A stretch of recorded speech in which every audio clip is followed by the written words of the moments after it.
அனைவருக்கும் வணக்கம். பாரம்பரிய திருவள்ளுவர் குல வம்சம் பிரசன்ன ஜோதிடர் சுபமாரிமுத்து திருப்பூர்லிருந்து இந்த பதிவு உங்களுக்காக.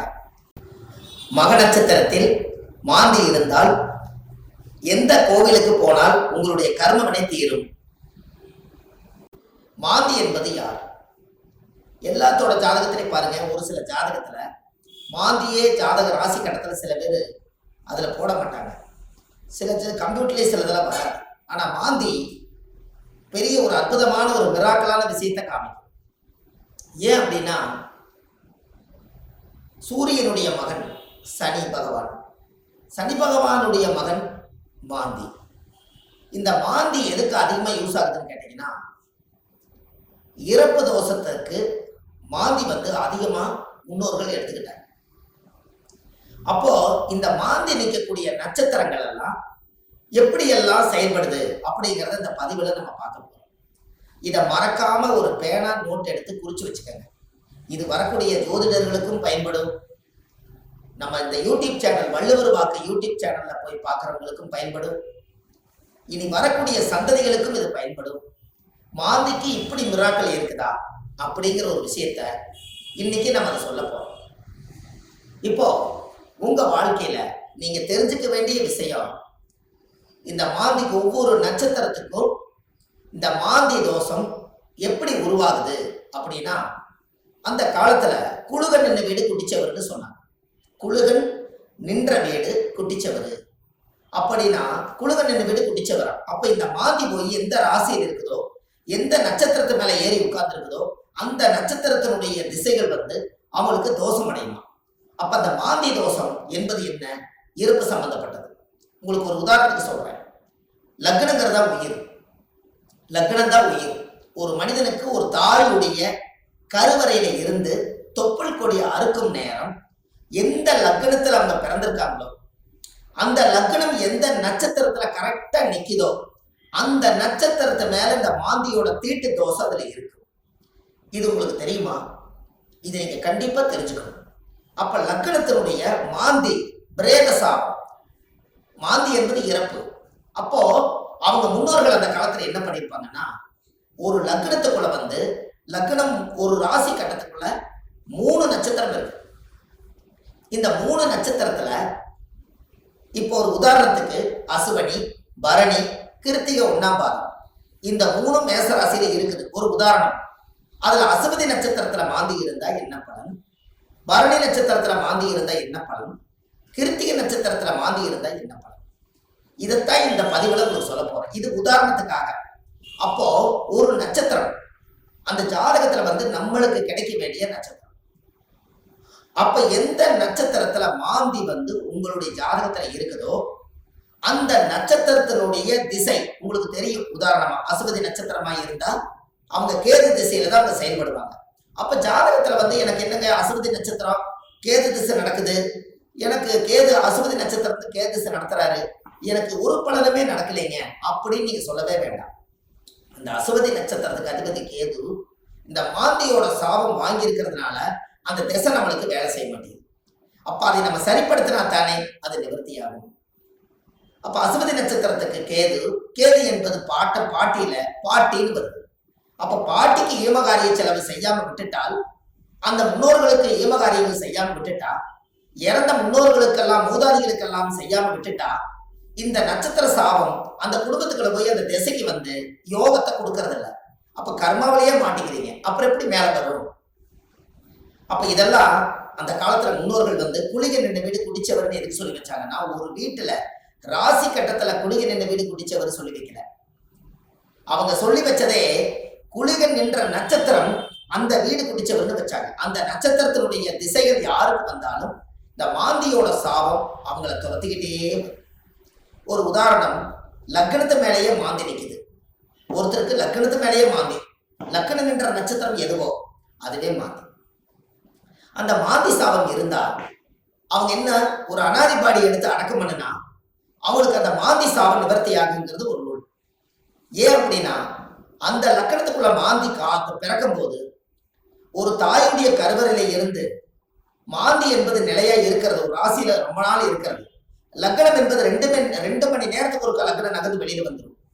கரெக்டா அந்த பிரசவமாகி இந்த லக்னம் போய் கரெக்டா மாந்தியோட நட்சத்திரத்துல போய் கரெக்டா அந்த லக்னம் உட்கார்ந்துட்டால் இந்த லக்னம் வந்து தீட்டாய் போயிடும். இதுதான் அதனுடைய பரம ரகசியம். நம்ம அவங்களுக்கு பாருங்க, அந்த லக்னம் போய் நின்ற நட்சத்திரத்துல போய் அந்த தீட்டு விழுந்துருச்சுன்னா முகமெல்லாம் மாறிடும். முகம் அவங்களோட தேஜஸ் இருக்காது, ஒரு இருளன்ற மாதிரி இருப்பாங்க. என்னமோ ஒரு தோஷம் அவங்கள தாக்கிட்டே இருக்கும். ஒரு செயல்பாடு சிறப்பா இருக்காது. எந்த ஒரு காரியம் எடுத்தாலும் தடை, வீட்டு காரியம் எடுத்தாலும் தடை, தொழில போய் ஜெயிக்கலாம்னா தடை, திருமண வாழ்க்கையில நிம்மதியா இருக்கலாம்னா திருமணத்துல திருப்தி இல்லை, குழந்தை பாக்கியம் பெற்றுக்கலாம்னா குழந்தைக்கு ஏதாவது ஒரு உச்சங்கள், பூர்வீகத்துல போய் வாழலாம்னா பூர்வீகத்துல முன்னோருடைய சாபம். இப்படி வந்து இந்த மாந்தியுடைய நட்சத்திர தோஷங்கள் உங்களுக்கு அதிகமான முறையில இது கர்மாவா செயல்படுது. அப்போ முன்னோர்கள் அந்த காலத்துல இதுக்கு எல்லாமே கோவில் வச்சிருக்காங்க பாருங்க. இதுதான் ஒரு ஹைலைட். இந்த ரகசியத்தை சொல்லாம விட்டுட்டா கடைசி வரைக்கும் உங்களுக்கு தெரியாமலே போய் ஒவ்வொருத்தருடைய ஜாதகத்திலையுமே எந்தெந்த நட்சத்திரத்துல மாந்தி இருக்குதோ அதற்குரிய கோவில்ல போய் சுவாமிக்கு தேங்காய் பழம் பூமாலை கல்கண்டு வாங்கி அர்ச்சனை பண்ணி சாமி கும்பிட்டு வந்துட்டால் உங்களுடைய அந்த நட்சத்திரத்தினுடைய மாந்தி சாபம் அன்றோடு அது நிவர்த்தியாது. அப்ப இது ஒரு பெரிய அற்புதம் அல்லவா? இப்ப நீங்க தெரிஞ்சுக்கணும். அப்ப அந்த கோவிலுடைய வரலாறு எங்க இருக்குது, அந்த கோவிலை நம்ம எப்படி கண்டுபிடிக்கிறது, இந்த கோயிலுக்கு போறதுக்கு வழிமுறைகள் என்ன, இது எல்லாமே நீங்க தெரிஞ்சுக்கிட்டா மட்டும்தான் அந்த வாழ்க்கை உங்களுக்கு கரெக்டா செயல்படும். அப்போ முன்னோர்கள் அந்த காலத்துல சூரியனுடைய மகன் சனி பகவான், சனி பகவானுடைய மகன் மாந்தி. அப்ப அப்பாவுடைய பேரன் தான் நம்மளுக்கு மாந்தி தோஷமா வர்றாரு. அப்ப அப்பாவுடைய சொத்து பிள்ளைக்குத்தானா, அப்பாவுடைய பாவம் பிள்ளைக்குத்தானே. அந்த கர்மாவில இருந்துதான் உங்களால வெளியில வர முடியல. அப்ப இது மூலியமா தான் உங்களுக்கு கர்மா செயல்படுது. பாருங்க, உங்களுக்கு தாத்தாவோட சொத்து அந்த காலத்துல பாத்தீங்கன்னா தாத்தாவோட சொத்தை கொண்டு போய் வாழ்ந்து முடிச்சுட்டு உயிர் எழுதும் போது பேரன் பேர்ல போய் எழுதுவார். அப்ப சூரியனுக்கும் சனி பகவானுக்கு தொடர்பு இல்லை, மாந்திக்கு தான் தொடர்பு வருது. அப்போ அந்த ஜாதகத்திலேயே அப்ப மாந்தி என்பது உள்வனை கர்மா. மாந்தி என்பது முன்னோர்களுக்கு திதி கொடுக்காம விட்டுட்டீங்கன்னா அது நட்சத்திரத்தினுடைய மாந்தி போய் அந்த தோஷம் அடைஞ்சிடும். அந்த திசைகள்ல நம்மளுக்கு சரியான பிரச்சனைகள் வந்து எல்லா கோயிலுக்கு போயிட்டு வந்துட்டேங்க, எல்லா பூஜையும் பண்ணிட்டு வந்துட்டேன், எல்லா பரிகாரங்களும் சொன்னதெல்லாம் செய்திருக்கேன். ஆனா ஏன் எனக்கு வந்து ஒவ்வொரு நாளும் பலாபலம் மாறி வருது, எனக்கு எதுவுமே நடக்கலையே, இப்படி ஒரு கேள்வி பிறக்குது. அப்ப அந்த ஜாதகத்தை வாங்கி பார்த்தா நீங்க என்ன நட்சத்திரத்துல திசை நடக்குதுன்னு கேட்டா எனக்கு ஒரு நட்சத்திரம் அஸ்வினியில திசை நடக்குது, எனக்கு கேது திசை நடக்குதுங்க. கேது அது மாந்தியோட நட்சத்திரம், அஸ்வினியில இருந்து நிற்கும். அப்போ இப்படித்தான் ஒவ்வொருத்தருடைய நட்சத்திரத்தையும் இந்த மாந்தி லாக் பண்ணி வச்சிருக்கு. இதை தெரிஞ்சுக்கிட்டாலே உங்க வாழ்க்கை ரொம்ப சிறப்பா இருக்குமே. அப்ப இந்த மாந்திங்கிற ஒரு கர்மா கேரளாவில எல்லாம் பாத்தீங்கன்னா குளிகனை வச்சுதான் ஜாதகமே கணிப்பாங்க. அவங்களுக்கு கர்ம வினையை கண்டுபிடிக்கிறதே குளிகனை வச்சுதான். அதனாலதான் குளிகன் இந்த வீடு குட்டிச்சவர்னு அந்த காலத்துல சொன்னது. கேரளாவில் பிரசன்னம் பார்த்தாங்கன்னா குளிகை தோஷம் இருக்குதுங்கிறத அவங்க அதை தெளிவா சொல்லுவாங்க. அப்ப அதை சொல்லி முதல் முன்னோர்களுடைய கர்மாவை நிவர்த்தி செய்துட்டா நீங்க இந்த பூமியில பிறக்கும் போது கொண்டு வந்த யோகம் வேலை செய்யுங்கிறது ஒரு நூல் உண்டு. அது அந்த காலத்துல இருந்தே இருக்கு. நாம நல்லா யோசிச்சு பாருங்க, நம்ம போன ஜென்மத்துல செய்த பாவங்கள் இந்த ஜென்மத்துல கிரக அமைப்போட இருந்து நான் ஏதாவது ஒரு கஷ்டமா தான் நம்ம என்ன சொல்றோம், போன ஜென்மத்துல நான் என்ன பாவம் செஞ்சேன்னு எனக்கு தெரியலீங்க, ஆனா இந்த ஜென்மத்துல நான் ரொம்ப கஷ்டப்பட்டு போயிட்டேன், ஒரு காலம் கெட்டால் நான் ஒரு காலம் நான் நல்லா இருக்கணும், நான் சம்பாதிச்சதுலயும் நிம்மதி இல்லை, வாழ்க்கையிலேயே எனக்கு நிம்மதி இல்லை, குழந்தை பெற்று பார்த்தா அது நிம்மதி இல்லை, கணவன் மனைவியோட வாழ்ந்து பார்த்தா அதுலேயே நிம்மதி இல்லை, எனக்கு இந்த ஜாதகத்துல ஏன் தான் நான் அந்த பிறப்பு வாங்கி வந்தேன்னு எனக்கும் தெரியல, அப்ப நான் எப்பதான் நான் நல்லா இருப்பேன் அப்படின்னு ஒரு கேள்வி பிறக்குது. அப்ப இந்த இடத்துல என்னன்னு கேட்டா சூரியன் ஒரு ஜாதகத்துல உச்சமா இருக்காரு, நீங்க ஜம்முன்னு இருப்பீங்க, சனி உச்சமாக்குறாரு ஜம்முன்னு இருப்பீங்க, இதெல்லாம் ரைட்டு. ஆனால் இந்த கர்ம வினைங்கிறது ஒண்ணு என்னன்னா தாயுடைய கருவறையில இருந்து தொப்புள் கொடி அறுக்கும் போதே இந்த பிரபஞ்சம் கொடுக்கக்கூடிய அந்த கர்மா தோஷம் தான் அந்த லக்ன தோஷமோ இந்த நட்சத்திரத்தினுடைய மாந்தி தோஷம். அப்போ ஒவ்வொரு நட்சத்திரக்காரர்களுக்கும் மாந்தி எந்த நட்சத்திரத்துல இருக்குதோ அதுக்குரிய கோயிலுக்கு போயிட்டு வந்தீங்கன்னா கண்டிப்பா உங்க லைஃப்ல ஒரு மாற்றம் ஏற்படும். அதுக்கப்புறம் உங்களோட தொழில் விருத்தியாகும், குடும்ப விருத்தியாகும், மனை விருத்தியாகும், மாங்கல்ய விருத்தியாகும், ஆயுள் ஆரோக்கிய ஐஸ்வர்யம் விருத்தியாகும், புத்திர பாக்கியம் விருத்தியாகும், செய்யும் தொழிலில் லாபம் கிடைக்கும், மன நிம்மதி சந்தோஷம் உங்களுக்குள்ள இருக்கும், பட்ட கடன் அடைச்சிருவீங்க, தீராத துன்பத்திலிருந்து வெளியே வந்துடுவீங்க, வெளிநாட்டு பயணம் போக வேண்டிய தடைகளுக்கு போயிட்டு வந்துடுவீங்க, திருமணமே ஒரு வாழ்க்கை அமைஞ்சு எனக்கு சரியில்லை, மறுவாழ்வு தான் எனக்கு வேண்டி நினைச்சிட்டு இருக்கிறவங்களுக்கு மறுவாழ்வு, குடும்பத்துக்குள்ள தீராத நோய்கள், மருந்து இல்லாத நோய்க்கு மருந்து, எல்லாமே உங்களுக்கு கிடைக்கும். அதுக்கு நீங்க என்ன பண்ணணும், உங்க ஜாதகத்தை நீங்க நல்லா எடுங்க. ஜாதகத்தை எடுத்து உங்க ஜாதகத்துல மாந்தி சாரமாகாத கிரகம் சோரம் போய் விடுமா, மாந்தி எந்த நட்சத்திரத்துல இருக்குதோ அந்த நட்சத்திரம் எதுன்னு பாருங்க.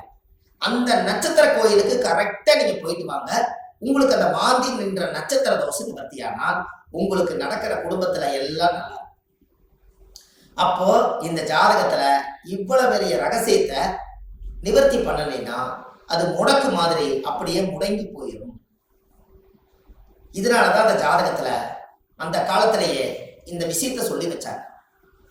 இது இன்னைக்கு தான் அது வெளியில வருது, இருந்தாலும் பரவாயில்ல. இதுக்கு மேலே அது வெளியில வரலைன்னா கடைசி வரைக்கும் இந்த ரகசியம் தெரியாமலே. இப்ப ஜாதகத்துல நீங்க கண்டிப்பா தெரிஞ்சுக்க வேண்டிய விஷயம் இருக்குதா இல்லையா? உங்க முன்னோர்களுடைய கர்மாவை தான் நீங்க சுமந்துட்டு இருக்கிறீங்க. அதை இறக்கி வச்சுட்டாலே உங்க ஜாதகத்துல இருக்கிற யோகம் கட்டாயம் வேலை செய்யும் அல்லவா? ஒவ்வொருத்தரும் மனசுக்குள்ள நம்ம எதோ சம்மந்தம் இல்லாத உள்ளத்துக்குள்ள எதையாவது ஒரு மனசுக்குள்ள போட்டு பரட்டிட்டே இருக்கிறோம். என்னைக்குத்தான் நம்ம இந்த மனசுல இருந்து ரிலீஸ் ஆயிடுவோம் அப்படிங்கிற உள்ளம் ஒவ்வொரு நாளும் துடிக்குது. அதுக்கு எங்க தப்பு நடக்குதுன்னு நமக்கு தெரியணும் அல்லவா? திசை அடிப்படையில பார்த்தா எனக்கு திசை நல்லா இருக்குதுன்னு சொல்றாங்க, ஆனா மனசு சரியில்லை. நட்சத்திர அடிப்படையில பார்த்தா எனக்கு இந்த நட்சத்திரங்க, ஆனா இந்த வரைக்கும் நான் நல்லா வாழல. லக்னம் நல்ல லக்னத்துல தான் பிறந்திருக்குன்னு சொல்றாங்க, ஆனா லக்ன பிறப்புல நான் நல்லா வாழல. 9 கிரகங்களும் சரியான இடத்துல அமைஞ்சிருக்குதுன்னு சொல்லியிருக்காங்க, ஆனா இது வரைக்கும் எனக்கு 9 கிரகத்தினுடைய சூட்சமத்தினால நான் திருப்தி அடையல. அப்ப நானே கையூனி கரணம் பாஞ்சு வாழ்க்கையில வெளியே சொல்லாம ஒரு கௌரவத்துக்காக வாழ்ந்துட்டு இருக்கிறேன். நான் என்னைக்குத்தான் உண்மையா வாழுவேன்? இப்படிங்கிற கேள்வி ஜோதிடம் பார்க்க ஒவ்வொருத்தர்களுடைய உள்ளத்திலே துடிக்குது. அப்ப இந்த வாழ்க்கைக்கெல்லாம் மாந்தி தான் பிரதான தோஷம், அதுதான் ஊழ்வினை தோஷம், அதுதான் கர்மவினை தோஷம். முடக்கு தோஷத்துக்கு அப்பாற்பட்டு 100 விதமான தோஷத்துக்கு ஒரே தோஷம் மாந்தி தோஷம். இந்த இறப்புக்கு மட்டும் ஒரு பெரிய தோஷம் என்னன்னா மாந்தி தான் இறப்பு. உங்களுக்கு ஒண்ணு தெரியுமா? குளிகை காலத்துல சொல்லுவாங்க, ஒரு குளிகை காலத்துல ஒரு விஷயத்தை செஞ்சா திரும்ப திரும்ப செஞ்சுக்கிட்டே இருப்பாங்க. அப்ப நல்லது செஞ்சாலும் திரும்ப திரும்ப வரும், கெடுதல் செஞ்சாலும் திரும்ப திரும்ப வருமா? அப்ப குளிகை நேரத்துலதான் எதை செய்யணும்னு அந்த காலத்துல முன்னோர்கள் அதை யோசிச்சு வச்சிருக்காங்கல்ல. இதெல்லாம் தான் உலகத்துல இருக்கு. நீங்க போங்க, வள்ளுவர் வாக்குன்னு யூடியூப் சேனல்ல போனீங்கன்னா இது போல ஆயிரக்கணக்கான பரிகாரத்தை நிறைய கொடுத்துருக்கேன். கண்டிப்பா இதெல்லாம் நீங்க தெரிஞ்சுக்கணும். ஏன்னா அந்த மாந்தியோட சாபத்தை தீர்த்துட்டாலே உங்க வாழ்க்கையில ஒரு அஸ்வமேத யாகம் நடத்துறதுக்கு சமம் கொடுக்கும். எப்படி ஒரு பிரமாதமான ஒரு பிறப்புன்னு பாருங்க. அப்ப இந்த கண்டிப்பா உங்களுக்கு இதுக்கு ஒரு தீர்வு வேணும் அல்லவா? அதுக்கு நீங்க முதல் இந்த கோவிலை கண்டுபிடிக்கிறதுக்கு முன்னாடி முதல் நீங்க வீடு வாசல்லாம் வலிச்சு சுத்தப்படுத்திட்டு, இந்த மாந்திக்கு ஏதாவது ஒரு அனாதையா இறந்து போயிருந்தாலும் இல்ல ஒரு இறப்புக்கு நீங்க போனாலும், எங்களோட வாழ்க்கையில மாந்தி தோஷம் பிரேத தோஷம். யாருடைய நட்சத்திரத்துல மாந்தி இருக்கு அந்த நட்சத்திரத்துக்கு பிரேத தோஷம். அதனால இறந்தவங்களுக்கு ஏதாவது ஒரு ரோஜாப்பூ மாலை வாங்கி கொண்டு போய் மாலை போட்டுவாங்க. அப்படி இல்லைன்னா ஒரு வில்வ மாலை வாங்கி கொண்டு போய் போட்டுவாங்க.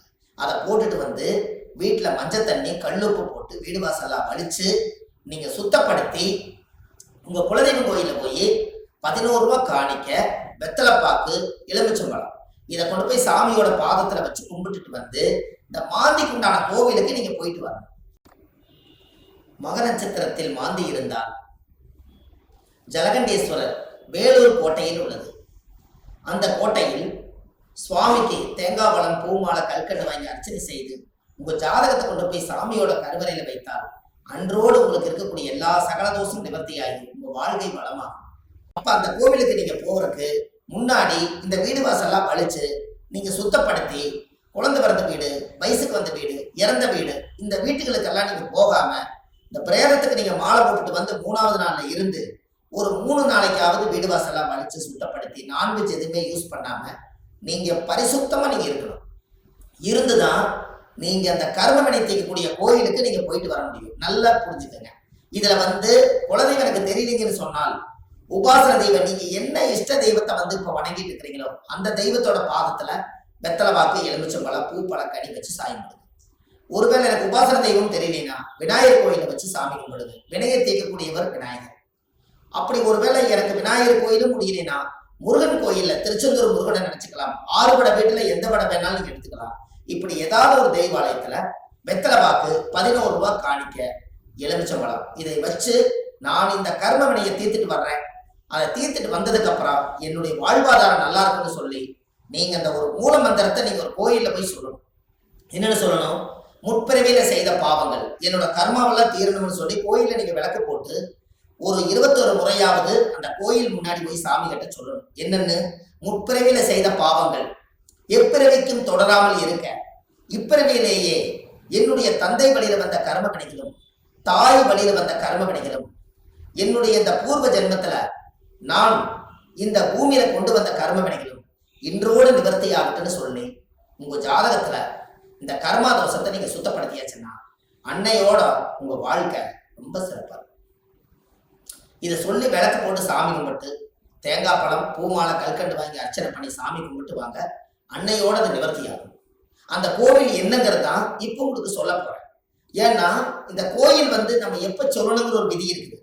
இந்த அர்த்தங்கள் எல்லாம் புரியாம நீங்க கோயிலுக்கு தெரிஞ்சிட்டாலோ கோயிலுக்கு போனாலோ விவரம் பத்தாது. அதனால நீங்க இதை செஞ்சீங்கன்னா உங்க வாழ்க்கை ரொம்ப பிரமாதமா இருக்கும் என்று சொல்லி இந்த ஒவ்வொருத்தரோட வாழ்க்கையிலையுமே இந்த மாந்தி தோஷம் நம்மளை ரொம்ப கடுமையான பாதிப்புல கொண்டு போய் எல்லா மக்களையும் உட்கார வச்சதுனால இந்த மாந்தியிலிருந்து நீங்க விடுதலை ஆயிட்டால் உங்களுக்கு சுதந்திரம் கிடைச்சாச்சு. உங்க ஜாதகத்தினுடைய பிடியிலிருந்து, தோஷத்தினுடைய பிடியிலிருந்து, உங்க வாழ்வாதாரத்தினுடைய பிடியிலிருந்து நீங்க மிகப்பெரிய பிரம்மாண்டமான ஒரு ஆரோக்கியமான வாழ்க்கை வாழுவீங்க. இந்த மாந்தி சாபத்தை நிவர்த்தி பண்ணிட்டு வாங்க. உங்க வாழ்க்கை எப்படி இருக்குதுன்னு மட்டும் பாருங்க. வள்ளுவர் வாக்குன்னு யூடியூப் சேனல்ல போயிட்டு இருக்குது. ஆன்லைன்லயே நம்ம ஜாதகம் பார்க்கறோம். Date of birth, time, place நீங்க கொடுத்தா போதும், ஜாதகத்தை கணிச்சு போன்லயே உங்களுக்கு சொல்லிடுறோம். இதுல உங்க ஜாதகத்துல கீழே போயிட்டு இருக்கிற நம்பருக்கு நீங்க ஒரு முன்பதிவு செய்து வச்சுக்கோங்க. இந்த மாதிரி 1000 பரிகாரங்கள் உங்களுக்கு எளிமையா கொடுத்துருக்கறனால இதை நீங்க ஒரு சப்ஸ்கிரைப் பண்ணுங்க. டெய்லி போடக்கூடிய வீடியோ உங்களுக்கு வந்துடும். அப்ப இந்த ஒரு சூட்சமத்தை இன்னைக்கு இந்த மாந்தி தோஷத்தை நிவர்த்தி பண்றதுக்கு கட்டாயம் உங்களோட வாழ்க்கையில ஒரு மிகப்பெரிய ஒரு மாற்றத்தை நீங்க ஏற்படுத்த போகுது. அப்ப என்னென்ன நட்சத்திரத்துல மாந்தி இருந்தால் இந்த கர்மதோஷம் நீங்கிறத 27 நட்சத்திரத்துக்காரர்களுக்கும் இந்த வீடியோவை நான் உங்களுக்கு பதிவா கொடுக்குறேன். ஒவ்வொரு நட்சத்திரக்காரர் 27 நட்சத்திரத்துல யாராரு இந்த உலகத்துல எந்தெந்த நட்சத்திரத்துல நீங்க பிறந்திருக்கீங்களோ அந்தந்த நட்சத்திரத்துல போய் அதுக்குரிய கோயிலுக்கு போய் வழிபாடு பண்ணிடுவாங்க. கண்டிப்பா உங்க வாழ்க்கை நல்லா இருக்கும். அதுக்காக இந்த பதிவை கொடுக்குறேன். பாரம்பரிய திருவள்ளுவர் குல வம்சம், பிரசன்ன ஜோதிடர் சுப மாரிமுத்து, திருப்பூர்ல இருந்து. நன்றி, வணக்கம்.